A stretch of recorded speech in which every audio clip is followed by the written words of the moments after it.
네, 반갑습니다, 여러분. 이 시간은 여러분들과 오랜 시간 동안 지구가 변해온 기후의 변화에 대해서 이야기를 할 겁니다.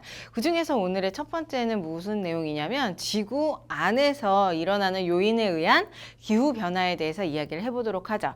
자, 지구 내적 요인이라고 하는 대목 하에서 이제 쭉 나오게 되는데, 첫 번째는 일단 수륙 분포 변화에 의해서 이제 전 오랜 시간 동안에 지구가 이제 기후가 점차 변해왔다, 이렇게 얘기를 해주고 있어요. 자, 수륙 분포가 왜 변화함에 따라서 기후가 변화하느냐? 일단 첫 번째는 무엇이냐면 육지랑 그 다음에 해양을 두 개를 비교해 봤을 때 땅과 물이죠. 이 땅과 물이 서로 비열 차이가 존재하게 됩니다. 그래서 비열 차이에 의해서 육지가 많은 지역과 혹은 해양이 많은 지역, 혹은 뭐 옛날에 우리 고생대 때 판게아가 만들어지고 그다음 얘네가 분리가 되면서 이제 대륙의 분포가 달라지죠. 그렇게 달라졌을 때 각각의 대기의 순환들의 영향을 줄 수 있는 애들이 바로 육지와 해양의 비열 차이였다라고 볼 수가 있어요. 자, 비열이라고 하는 것은 무엇이냐면 우리 온도를 1도씩 올리는 데 필요한 에너지량을 얘기를 해요. 그래서 이 비열이 크게 되면 이제 온도가 변함이 좀 적고, 그 다음에 비열이 작게 되면 온도의 변함이 좀 많다. 쉽게 온도가 변한다, 이렇게 얘기를 해줄 수가 있겠죠. 자, 두 가지를 비교를 해봤을 때 육지가 해양보다 훨씬 더 비열이 낮다. 그래서 육지 같은 경우는 태양빛을 받게 되면 쉽게 온도가 오르고, 그 다음에 태양빛이 없어지게 되면 쉽게 온도가 내려가는 이런 현상들이 나타나게 됩니다. 그래서 대륙의 분포가 이제 옛날에 지질시대부터 현재까지 점차 계속적으로 변해왔는데, 그 지질의 분포에 따라서 이제 비열의 차이가 존재함으로써 이제 기후 변화가 나타날 수 있게 되는 게 여기에서 첫 번째 요인이 되는 거죠.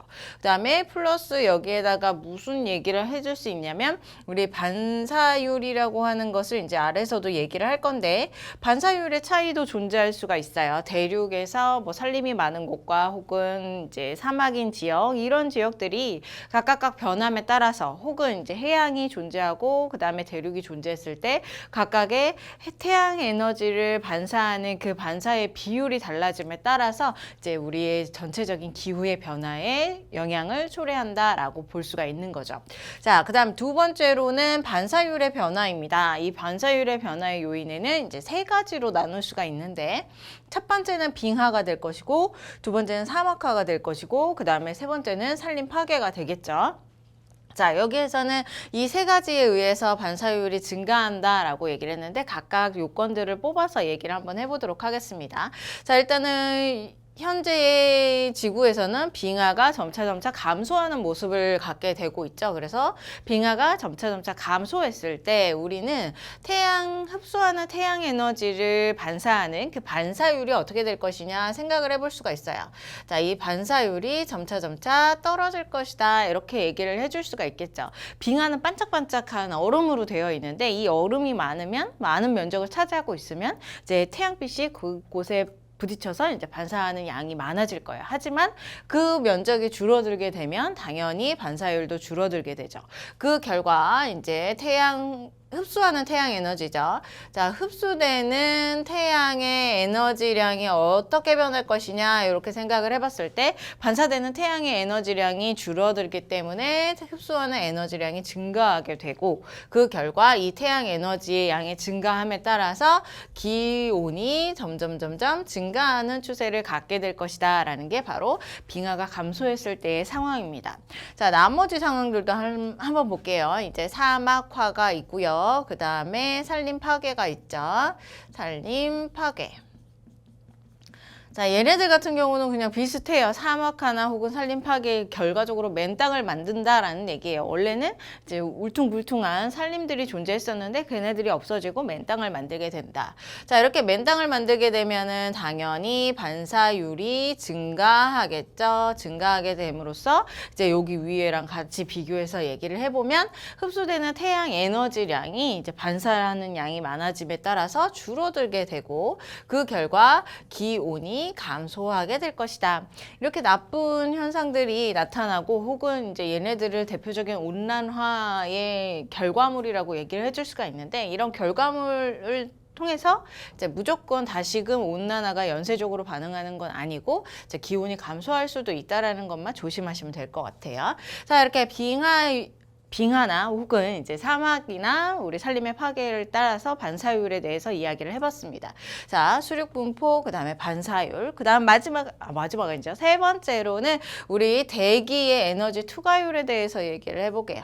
자, 대기에 여러 가지 대기 성분들이 존재하는데 이제 이 대기 성분을 통해서 태양 에너지가 들어오게 되어 있어요. 근데 특정한 시기에 언제냐면 이 화산이 폭발했을 시기, 그리고 화산 폭발이 조금 더 활발하게 많이 일어났을 옛날의 지질시대 같은 경우, 자, 이 화산이 폭발됨으로써 무슨 일이 일어나냐면 화산재가 대기 중으로 올라가게 되는 거죠. 화산재가 대기 중으로 올라가고 그 화산재가 어디까지 가게 되냐면 대륙권을 지나서 성층권까지 가게 됩니다.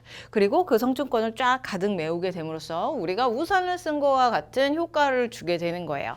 그렇게 우산을 쓴 효과가 된다면 이제 우산에 맞아서 태양 에너지가 반사해 버리겠죠. 그래서 입사되는 땅의 지면에 도달하는 태양 에너지를 차단함으로써 어떤 효과가 나타나게 되냐면 에너지가 없으니까 기온이 감소하게 되는 것이 바로 이 세 번째 특징이다라고 볼 수가 있어요. 그래서 화산 폭발이 자주 일어났던 옛날의 시기에는 기온이 감소되는 원인이 바로 대기의 투과율이 감소됐기 때문이다라고 볼 수가 있는 거죠.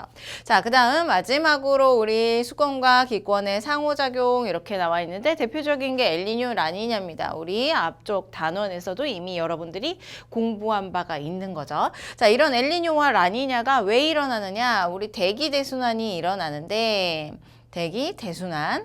자, 이런 대기 대순환의 변화가 나타나게 되는 거죠. 여러 가지 요인에 의해서. 자, 이런 요인에 의해서 이제 대기 대순환이 변화가 일어나고 이제 무역풍이 약해지거나 혹은 강해지게 됨으로써 엘니뇨나 라니냐 현상이 나타나게 됩니다.